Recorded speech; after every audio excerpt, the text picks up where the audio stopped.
Hola, soy Rafa Casillas, bienvenidos a los Casillas Podcast Deportivo, bienvenidos al capítulo número 23. Oh, Blake Griffin! Basketball. Razzle dazzle! Oh, next level!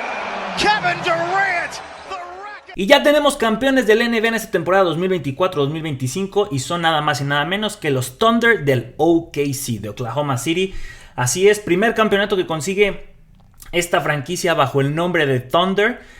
Anteriormente habían conseguido un campeonato como los Supersonics de Seattle, pero pues cuando se cambiaron y todos estos cambios que hubieron, no solamente que se cambiaron, sino que hubieron varios movimientos ahí, pues la historia de la franquicia terminó con el Thunder.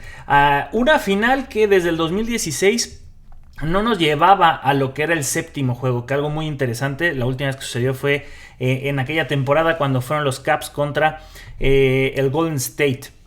Los Warriors precisamente ganaron en aquel entonces los de Cleveland. Pero bueno, llegamos al séptimo juego. Fue este domingo a las 6 de la tarde centro de México, 8 del este de los Estados Unidos. Y pues prometía bastante. La verdad que los Pacers habían jugado bastante al David contra Goliat en prácticamente todas sus series.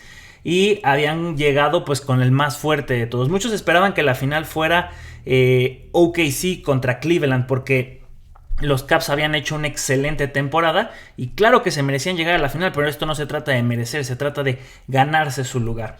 Entonces el último partido quedó 103-91 a favor del OKC. Sin embargo, pues hubieron algunos detalles ahí que pues sí perjudicaron y mermaron el rendimiento de los Pacers. No hay que olvidar, y lo que decíamos, este camino de David contra Goliat, pues son campeones del este, llevaron el juego hasta las últimas instancias. Yo creo que la clave para los Pacers fue el cuarto juego cuando estaban en casa, donde dejaron que se empatara la serie 2-2, porque en algún momento pudieron haber sido 3-1 y ese partido lo iban ganando cuando estaban en el cuarto juego, cuando estaban en casa, y al final el Thunder le da la vuelta y se lleva ese partido para ponerlo 2-2. De ahí las cosas pues se fueron 3-2 a favor del OKC. Después los Pacers empatan y es donde llevan al séptimo juego. Muchas pérdidas en este último partido, pero sobre todo la lesión de su máxima figura, Tyrese Haliburton, que pues muy prematuramente sale del partido. Una lesión que seguramente será para operarse. Y eso merma demasiado el rendimiento que venían trayendo. Con tu máxima figura en el partido más importante de toda la temporada, donde realmente se convirtió en un matar o morir, se te va y no hay forma de que regrese, pues yo creo que anímicamente eso te pega bastante. Además, mucha desconcentración, muchos balones perdidos y seguramente fue la traducción de haber perdido a su superestrella. Sin embargo, pues no es culpa del Thunder haber aprovechado pues esas variables que jugaron en contra del equipo rival, y al contrario, más bien si no lo hubieran aprovechado, a lo mejor se hubieran visto bastante mal. Entonces se llevan estas finales teniendo como el MVP a Shai Gilgeous-Alexander, que es el cuarto jugador que consigue ser MVP de la temporada, máximo anotador de la liga en promedio de tiro, en promedio de puntos, perdón, MVP de las finales, y pues obviamente que ganó la final de la NBA. Un MVP más que merecido, un jugador que tuvo muy buenos números, que fue muy criticado porque decían que su promedio de puntos en la temporada fue gracias a la cantidad de tiros libres, pero pues también se necesitan anotarlos, también se necesita ser ese líder ofensivo. Pues el sistema de la NBA funciona así, ¿no? Con 2-3 estrellas en un equipo que creo que está plagado de jóvenes estrellas. Pues Shai Gilgeous-Alexander fue el que brilló más sobre todos ellos. Pero aquí unos datos interesantes. Desde que comenzó esta década de los 20, ya estamos en los 20 del 2020, solo ha habido 3 jugadores que han conseguido ganar 2 campeonatos de la NBA. Consideremos del 2020 al 2025. Y estamos hablando primero de Alex Caruso, que acaba de conseguir su segundo anillo, que en rueda de prensa dijo: ahora sí ya no me pueden decir nada, porque este sí es de veras, porque critican mucho que el del 2020 de los Lakers en la burbuja pues fue un campeonato de chocolate, pero pues la verdad es que no. Se jugó parejo para la mayoría de los equipos que estaban para clasificarse a playoffs, y Caruso fue parte de ese último campeonato que han conseguido los angelinos. Ahora, como el pegamento del equipo del OKC, que realmente necesitaban un jugador defensivo, aguerrido, que tenían una buena plantilla, pero con Alex Caruso pues lo consiguieron todavía más, y se notó mucho su participación. También cómo se adaptó muy bien al grupo, a todo ese núcleo de jugadores, y que ahora se traduce con un anillo. Después tendríamos a Kentavious Caldwell Pope, un apellido complicado, que también ganó su primer trofeo con los Lakers en la burbuja y después lo hizo con los Nuggets. Con ese equipo de Jamal Murray, de Nikola Jokic, pues bueno, ahí estuvo también el señor Pope. Y finalmente Drew Holiday, que primero lo ganó siendo parte del Big Three junto con Chris Middleton y Giannis Antetokounmpo de la plantilla de los Bucks cuando le ganaron a los Celtics precisamente, y después viene a ser parte de ese equipo de Boston cuando consiguen un nuevo campeonato para la ciudad de Boston, y los Celtics pues tienen el privilegio de haber tenido a este gran armador que lastimosamente se esperaba que esa dinastía al menos buscaran un bicampeonato, pero la lesión de Jason Tatum y el límite salarial pues muy probablemente hará que se deshaga este club. Entre ellos Drew Holiday pues podría también ser parte de los que van a salir por su alto salario. Curiosamente, desde el 2019 hasta la fecha, puros nuevos campeones. No han repetido. Regularmente sí hablamos de dinastías y por eso dijimos que Boston podría comenzar una dinastía. Habíamos dicho ahorita pues que el OKC podría comenzar una, porque aparte tienen un núcleo muy joven y aparte tienen muchas selecciones del draft número 1.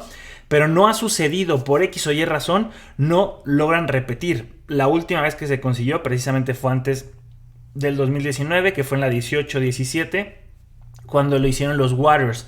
Iban a buscar su tercer campeonato, pero se toparon contra los Toronto Raptors de Kawhi Leonard, de Kyle Lowry, de Danny Green, me parece que es Iguodala el que estaba ahí. Y pues bueno, a partir de ahí, nuevos campeones año con año. Después en el 2020 en la burbuja, pues tenemos a LeBron James y compañía. Estaba Rajon Rondo, estaba Alex Caruso, estaba Danny Green, estaba Anthony Davis. El último campeonato que han tenido los Lakers en situaciones atípicas era el campeonato de la pandemia, que no se iba a realizar, y al final se consiguió que en Orlando, en la burbuja de Disney, se consiguiera realizar pues ya la última parte de la temporada y unos playoffs, que fue complicado, aunque parezca que pues no estaba la gente ahí para apoyar o hacer presión, pero pues el estar tan aislados del mundo durante tanto tiempo creo que tuvo su dificultad. Después tenemos a los Bucks, precisamente Giannis Antetokounmpo, de Drew Holiday, de Chris Middleton, un campeonato que cayó muy bien, sobre todo porque ya se empezaba a consolidar esta leyenda de Giannis, y pues que ahora, como decimos, no han podido repetir, y que la situación está tan complicada que probablemente Giannis salga de los Milwaukee Bucks. Después tenemos el último campeonato que ha conseguido el Chef Curry, Draymond Green, Klay Thompson, claro que sí.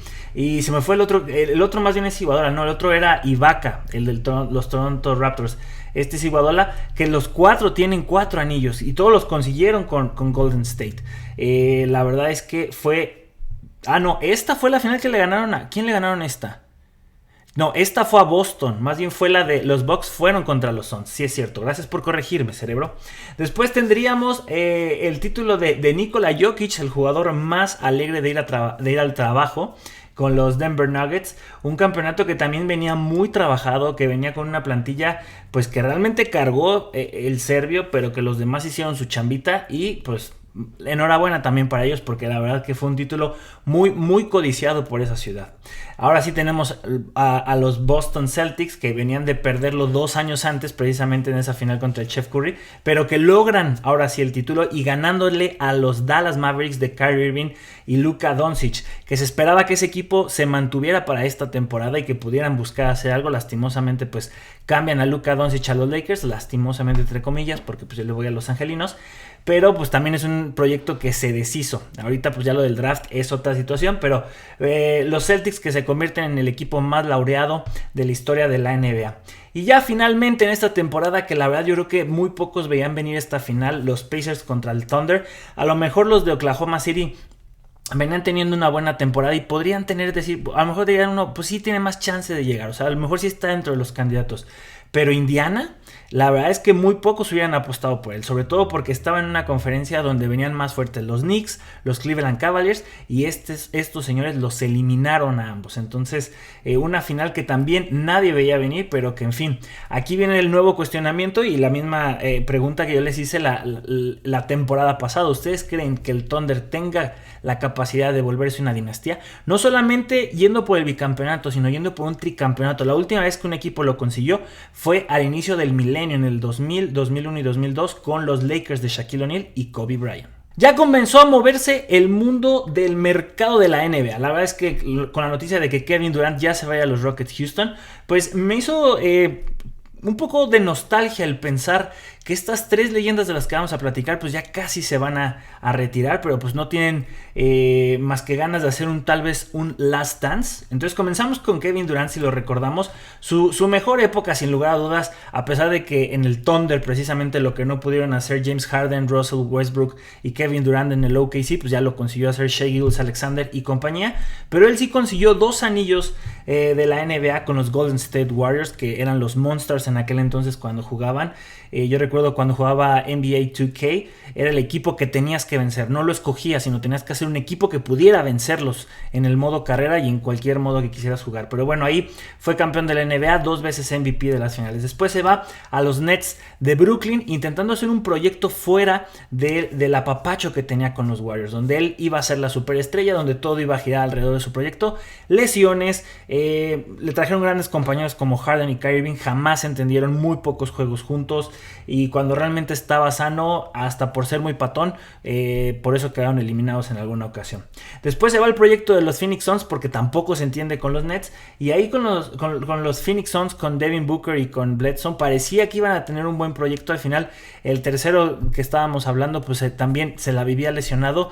Devin Booker y Kevin Durant no pudieron cargar con el proyecto, y creo que ha sido también de esos grandes equipos que llegaron a una final de la NBA, que fueron contra los Bucks de Milwaukee, que ya corregimos eso, y que no pudieron mantener a ese equipo, no tuvieron la paciencia para creer que podían llegar nuevamente a las finales, y lo deshicieron de una manera que al final ya ni siquiera pudieron entrar a los playoffs. Así les pasó a los Phoenix Suns. Aparte que la situación con Kevin Durant es que él pedía que Jimmy Butler, en este cierre de traspasos que existió durante la temporada, pedía que lo trajeran a los Phoenix Suns, que era la pieza que le hacía falta al equipo.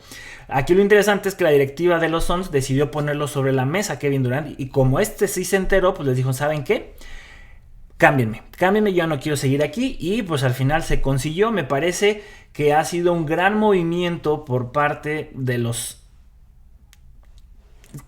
Yo creo que de los Suns se están llevando un buen núcleo, sobre todo con Jalen Green, porque Houston se está quedando con un sueldo muy pesado, con un jugador que es ya muy grande, más de 38 años si no me equivoco. Deje nada más confirmar qué edad tiene. Tiene 36 años, pero también ya se la ha vivido muy lesionado a partir de los 30. Desde que están con los Nets, también con los Phoenix Suns se la ha vivido lesionado. Tiene gran talento, eso no lo vamos a negar, pero la realidad es que sus números de las últimas temporadas no son nada buenos. Ahora, lo que estaban haciendo con los Rockets, que quedaron segundos en la conferencia del oeste si no me equivoco, ya era también un núcleo, un proyecto muy parecido al del OKC, y lo deshicieron por supuestamente apostar ahora por esta leyenda que lastimosamente creo que ya pasaron sus mejores años. Entonces ahora están con los Rockets. Habrá que ver qué le depara el futuro a la franquicia, y si va a poder terminar esta temporada como se debe Kevin Durant, bueno, la que viene, o va a ser un nuevo fiasco. Después de ahí, pues hay que recordar también al Chef Curry, ¿no? Un jugador que realmente marcó un antes y un después en la liga. Para muchos, el responsable de que los partidos se hayan vuelto tan aburridos, que no sean tan físicos, sin tanta defensa. Pero yo creo que este es el tipo de jugadores que cuando cambian el juego, cuando se hace ese tipo de comentarios y debates alrededor de lo que él hizo, es porque es un fuera de serie, que es un talento generacional que vino a cambiar el juego. Desde la línea del 3 demostró que no solamente es un recurso para cuando se pueda encontrar la oportunidad, sino que hay que hacer las oportunidades para aprovechar el recurso, no solamente como uno de emergencia. Y por algo es, y muy complicado que le quiten ese récord, el máximo anotador de triples de la historia de la NBA. De haber sido ninguneado por los Timberwolves, por otros equipos que lo pudieron haber seleccionado, pues hizo una verdadera dinastía o un verdadero equipazo de época con los Golden State Warriors. A lo mejor no ganó 3 títulos al hilo, pero sí ganó 4 campeonatos de la NBA, y uno donde por fin ya fue MVP de las finales, un título que yo creo que lo tiene más que merecido. y que se le negó en su primera final porque se lo dieron a Iguodala y 2 que le dieron a Kevin Durant. Entonces en ahora sí fue el campeonato del Chef Curry, que en los otros obviamente que también tuvo un peso muy muy importante. Por algo Kevin Durant escogió en su momento también irse con ellos, porque sabía del poder que tenían en ese momento los Warriors en la liga. Entonces 4 títulos que son los mismos que tiene el señor LeBron James. La única diferencia con LeBron James pues es de que los 4 títulos que consiguió, los 4 fue MVP, ¿verdad? Pero desde que llegó con los Cleveland Cavaliers fue importante para la liga, fue Rookie del Año, creo que es ya el que tiene más All-Star de participaciones en All-Star de cualquier jugador. Está por entrar a su temporada número 23, si así lo decide. Comenzó su camino del éxito con 2 campeonatos con el Miami Heat y 2 MVP de las finales. Realmente se hicieron ese equipo junto con Dwayne Wade y Chris Bosh para que pudiera conseguirse los títulos para el Rey LeBron, porque con Cleveland no lo habían conseguido. Sin embargo, regresó el hijo pródigo y de la mano de Kevin Love, Kyrie Irving y de su majestad LeBron James, pues sí consiguieron ese título. Por más que LeBron James ha llegado a 10 finales, pues bueno, 4 de ellas sí las ha ganado, y una de esas, el único título que tienen los Cleveland Cavaliers. Y finalmente, el título de la burbuja del 2020 de la pandemia con Los Ángeles Lakers, con los que también consiguió ser MVP. Pues la verdad es que 4 títulos con 3 equipos diferentes, siendo MVP con los 3 equipos en las 4 finales. Esos son números que no tiene absolutamente nadie. El único que lo supera es Michael Air Jordan con 6 MVPs, 6 títulos y pues que todo lo ganó, ¿no? O sea, efectividad 1 de 1, 100%, llegaba a las finales, las ganaba, y aparte del jugador más valioso, es el único, ¿no? En el caso de LeBron James sí marcó una época porque estuvo participando durante 10 años en las finales, pero solamente ganó 4 con una efectividad del 40%, así tal cual. Pues lo que veníamos diciendo, está entrando a su temporada número 23. Habrá que ver si realmente se quiere quedar, porque ahorita el proyecto está interesante junto a Luka Doncic, que ahorita se está poniendo bien mamey y preparándose para la siguiente temporada. Ojalá que lo renueven y que sí se quiera quedar con los Lakers, pero sobre todo que le armen un buen proyecto. Sé que jugar junto con LeBron James es interesante, pero sabemos que les hace falta gente a la defensiva. Estos dos muy bien en la ofensiva, pero se necesitan rebotes, se necesitan robos, presión, y lastimosamente ninguno de los dos ni ha estado en su mejor momento defensivo, sobre todo Luka, y LeBron pues también la edad pesa, ya más de 40 años. Pero bueno, estas son 3 leyendas que con este traspaso que hubo de Kevin Durant me puse a pensar, ya están a nada, no solo del ocaso, sino de que ya les caiga la noche a su carrera. 3 al área, llega al centro, Oribe, gol. Hablemos un poquito de la historia de la Copa Oro y sobre todo de sus campeones que han tenido. Vamos a hacer nada más un paréntesis rápido para recordar que la Copa Oro oficialmente se llama así, Gold Cup, desde 1991. En aquella primera edición Estados Unidos le ganó en penales 4-3 a Honduras. México quedó como tercer lugar. Sin embargo, pues ya hay registros y también la misma CONCACAF llama o oficializa los torneos que antes se llamaban Campeonato de Naciones de la CONCACAF desde 1963.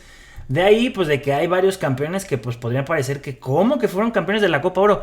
Vamos a decir que pues sí, pero también consideren lo que sí es antes del 91, pues son los de las naciones de CONCACAF. Comenzamos con Guatemala, que consiguió ese campeonato en 1981, algo que pues pocos yo creo que conocían, yo no lo conocía, y de hecho le ganó a México, y en aquel entonces era una liga porque también este campeonato de naciones de CONCACAF funcionaba como eliminatoria para los mundiales. Entonces había como una mezcolanza entre que sí era un torneo, pero eran las mismas eliminatorias. Era cuando todavía no estaba bien definido lo que eran el sistema FIFA de clasificación a los mundiales, ni las fechas FIFA para los amistosos.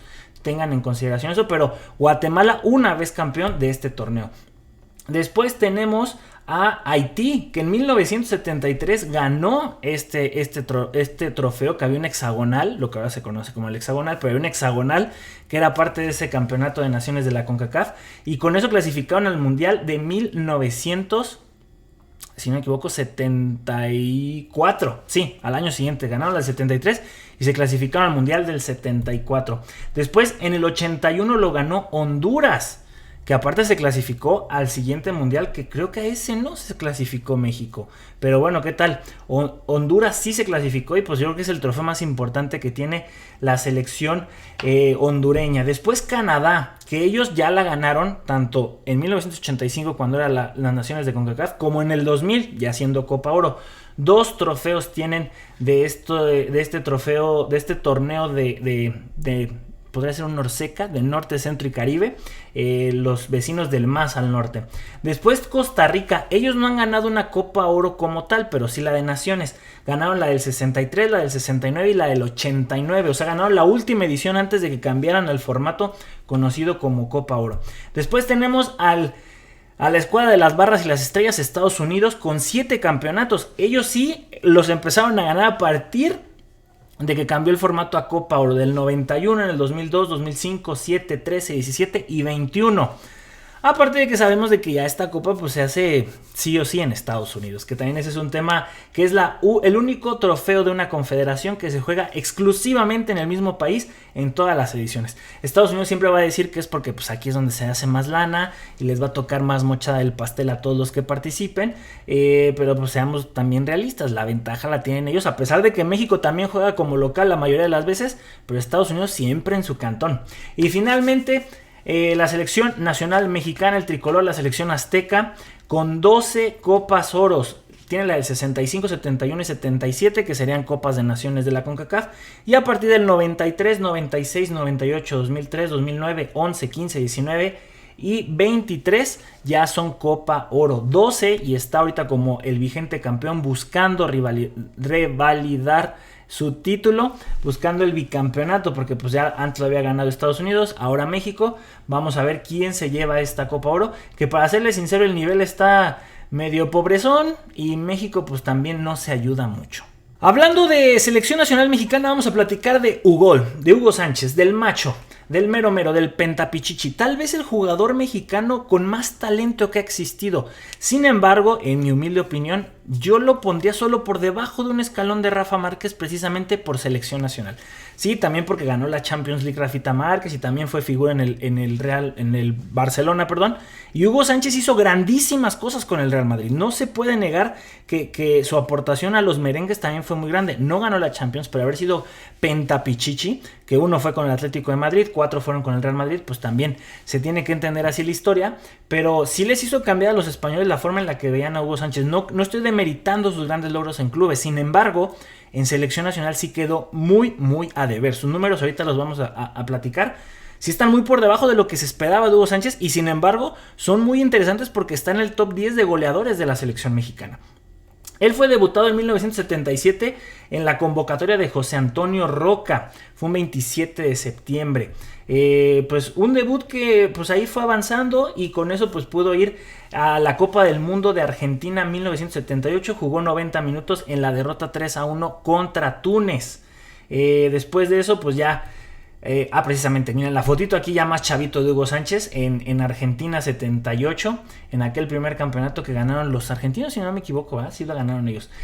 Pero bueno, Hugo Sánchez, que comenzaba a ser leyenda, comenzaba a ser importante, lastimosamente quedaron eliminados en la siguiente eliminatoria, precisamente la que decíamos, en la del 81 para pasar al Mundial del 82, pues México no fue. Sin embargo, pues ya tenían ahí la sede para que fueran el 86. No es cierto, iba a ser Colombia quien se iba a quedar con esa Copa del Mundo, pero al final se clavaron la lana y fue cuando México entra al rescate para hacer el Mundial y para hacer sede por segunda ocasión. Y pues bueno, entra la selección mexicana y Hugo Sánchez ya empezaba a entrar como figura. Sin embargo, pues quedaron eliminados en penales. Lastimosamente la suerte no estuvo de nuestro lado por la selección alemana y se quedaron con las ganas, pero seguramente, y hay que entenderlo, Hugo Sánchez ya empezaba a ser figura y era muy importante. También hay que aclarar que los espacios de juegos que uno podía ver de los jugadores de México, como son ahora de las fechas FIFA, no existían en aquel entonces. Entonces había ocasiones en que Hugo no venía a jugar a la selección mexicana en literalmente años o en año y medio, porque no había espacio para que pudiera venir a los amistosos. Entonces eso complicaba mucho también que los números de los jugadores pues se inflaran un poquito más, ¿verdad?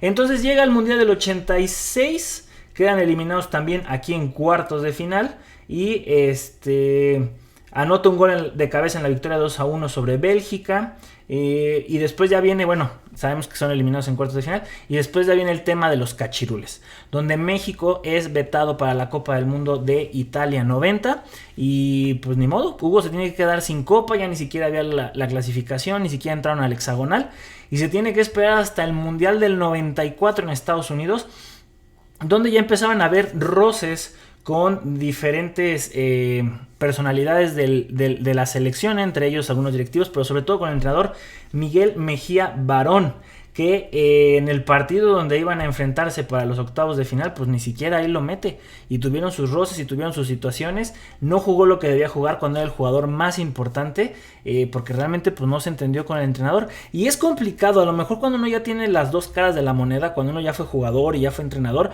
podrías decir, como jugador tienes que respetar al entrenador, pero también como entrenador tienes que ceder a las presiones del jugador, por muy bueno que sea. A lo mejor si ese fue el clavo que terminó de cerrar el ataúd de México en esa Copa del Mundo, pero también hay que ver todo el contexto de qué pasó con Hugo Sánchez. Es el mejor jugador que ha dado México, yo junto con Rafa Márquez, un escaloncito abajo, un escaloncito arriba, ustedes decidirán, pero es innegable que es el jugador, el delantero, vamos a ponerlo a un nivel tipo Pelé Maradona. Él es nuestro Pelé Maradona, Johan Cruyff, como ustedes gusten, la figura que nos representó durante muchos años. Ya Rafa Márquez ya entró después, pero la realidad es que lo de Hugo Sánchez también era muy muy importante y estaba trascendiendo a tal grado de que se esperaba más en selección nacional. Y lo que decíamos, Hugo Sánchez jugó 58 partidos oficiales con selección nacional y anotó 29 goles. Es el noveno jugador con más goles en selección nacional. Él debutó en el 77 y se retiró oficialmente en el 98. Anotaba .5 goles por partido, es decir, uno sí, uno no. Y en torneos oficiales, pues él jugó, ahorita les digo en un segundo, jugó los Juegos Olímpicos de Canadá en el 76, fueron eliminados en fase de grupos, jugó 3 partidos, anotó un gol, ganó la Copa de CONCACAF del 77, la ahora conocida Copa Oro, estuvo en el Mundial del 78, en el Mundial del 86 y en el 94. Jugó la Copa de CONCACAF del 81, que quedó en tercer lugar, y la Copa América en el 93, donde quedaron subcampeones. Eso fue en Ecuador. En torneos oficiales, todos estos que les digo de selección, jugó 32 partidos y anotó 10 goles. Déjenme saber en los comentarios y en nuestras redes sociales, ¿ustedes qué opinan del legado de Hugo Sánchez en selección nacional? Yo no estoy negando que en clubes y con el Real Madrid fue un mega crack, pero en selección nacional yo sí opino que quedó a deber. Fórmula 1. Nos vamos preparando para una nueva fecha de la temporada de Fórmula 1, esta vez el Gran Premio de Austria, allá pues están jugando de local los de Red Bull, a ver qué tal les va. Aquí tenemos el circuito, es un circuito, se me hace bastante sencillo, pero bueno, cuando salen de la primera curva ahí, cómo ha habido accidentes, y esa gran recta, aunque viene una curva 2 muy ligerita a la 3, también ahí luego se andan estampando con todo, pero es muy interesante, muy divertida, porque también se me hace que es bastante rápida, porque el circuito no tiene muchas complicaciones, yo creo que en la conducción, de que no tiene tanto serpenteando, no tienen tantos cambios ahí como en otros circuitos. Es bastante rápida, pero también se hace muy interesante. Aparte de que tiene hasta 3 zonas de DRS y seguiditas. Viene saliendo desde la curva número 10 a la curva número 1, de la 1 hasta la 3 y de la 3 a la 4. O sea, tienes sectores para poder rebasar en prácticamente los 3 sectores que tiene esta pista. Consta de 4 kilómetros, 4.318 kilómetros. El primer Grand Prix fue en 1970, consta de 71 vueltas porque es uno de los circuitos más chiquitos. La vuelta más rápida, fíjense nada más, es de 1 minuto 5 segundos .619 por Carlos Sainz en el 2020. Y el total de la distancia ya después de recorrer las 71 vueltas, 306.452 kilómetros. Las incógnitas que tenemos para este Gran Premio: ¿qué pasa con McLaren? Porque realmente lo que sucedió en Canadá pues no es de campeones. Y sobre todo lo de Lando Norris, que se estampa solito en una pelea ahí con Oscar Piastri, con su compañero. Al final, y no solo al final, sino desde que ya se estampa, pide disculpas y entiende que es su culpa. Él se alebrestó, se fue con todo, quiso rebasar por el pasto, pierde el control y pierde toda la oportunidad de seguir sumando. La ventaja en el Mundial de Constructores, pues eso les permite que tengan esta holgura de tener este tipo de errores, pero en el campeonato de pilotos es donde Lando Norris lo está perdiendo. Max Verstappen mejoró de lo que había sido el Gran Premio anterior a Canadá, pero en Canadá fue mucho más mesurado. Habrá que ver si se va a mantener así en casa, porque una victoria claro que les vendría muy bien, y más jugando de locales. Pero ahí tuvimos las dos caras de la moneda. En la carrera anterior, que fue en España, pierde la cabeza, y en Canadá muy mesurado, a tal grado de que pues a George Russell casi como que lo respetó. pero también hay que entender que el RB pues no está en sus mejores condiciones. Este señor le está sacando el máximo provecho, algo que sus compañeros no pueden hacer. Habrá que ver con qué cara va a correr Max Verstappen en esta fecha de Fórmula 1. Y finalmente lo de Mercedes estuvo increíble en el Gran Premio de Canadá. George Russell triunfando de cabo a rabo, y lo de Kimi Antonelli siendo el tercer piloto más joven en subir en un podio de Fórmula 1, solo por detrás de Lance Stroll y de Max Verstappen, demostrando el grandísimo talento que tiene de una apuesta muy arriesgada por Toto Wolff, pero que está dando sus frutos.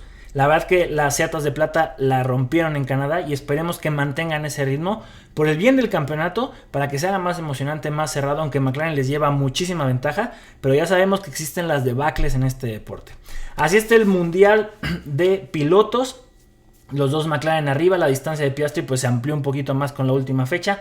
Verstappen lo sigue todavía de cerca y todavía está dentro de la competencia, aunque sea por detrás de Piastri. Son 43 puntos, pero son dos victorias que tendría que hacer Max Verstappen y que Piastri no sumara. A ese grado todavía está y quedan muchas fechas. Le sigue George Russell, que hizo una gran carrera en Canadá. Después los dos de Ferrari con Leclerc, Hamilton. Antonelli se sigue afianzando en la séptima posición. Albon en octavo. Ocon rebasa a Hadjar por un puntito en la posición número 9 y 10 para el de Racing Bulls. Y así queda el Mundial de Constructores, o así está previo al Gran Premio de Austria. 374 puntos para la Naranja Papaya, que tienen un dominio y una ventaja muy grande, que eso acolchona mucho el error que tuvo Lando Norris. Mercedes rebasó a Ferrari, que esa fue la nota más importante durante ese fin de semana. Ferrari tiene que hacer muchas cosas diferentes, porque el mismo Lewis Hamilton está muy decepcionado con la logística y la forma de trabajar en Ferrari. Red Bull pues haciendo lo que pueden con Max Verstappen, porque siguen corriendo con una sola rueda. Williams en quinto lugar. Aquí hubieron cambios. Haas rebasó a Racing Bulls, Aston Martin a Kick Sauber, y en último lugar Alpine, que cuando parece que le va a ir muy bien, chocan, y pues ni siquiera Colapinto ha podido salvar al equipo francés. Y así, con toda la buena actitud de Max Verstappen, terminamos este capítulo. Señoras y señores, muchísimas gracias por seguir prefiriéndonos como su podcast deportivo favorito. Recuerden seguirnos en todas nuestras redes sociales, en Facebook, Instagram, TikTok y YouTube como Los Casillas Oficial, y pues también escuchándonos en su plataforma de podcast favorito. Recuerden escribirnos en nuestras redes sociales sugerencias, comentarios, quejas, lo que ustedes gusten y manden. Eso nos hará cada vez mejores. Igual conéctense a los lives que estamos haciendo en TikTok semanalmente. A veces hasta nos escuchamos 2-3 veces, sobre todo ahorita con lo del mundialito de clubes. Pero bueno, vamos a despedir este capítulo. Como dicen que quiero mucho, aquí huele a gas. ¡Fuga! ¡Vámonos!